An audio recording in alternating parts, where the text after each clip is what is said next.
This video primarily demonstrates the area annotation operation in CoProcess software.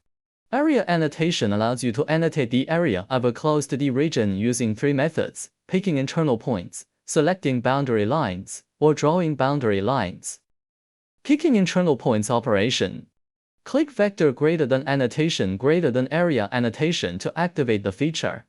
A parameter panel will appear on the right side of the software. Select Pick internal points in the parameter panel, then click a point within the closed D area to complete the annotation.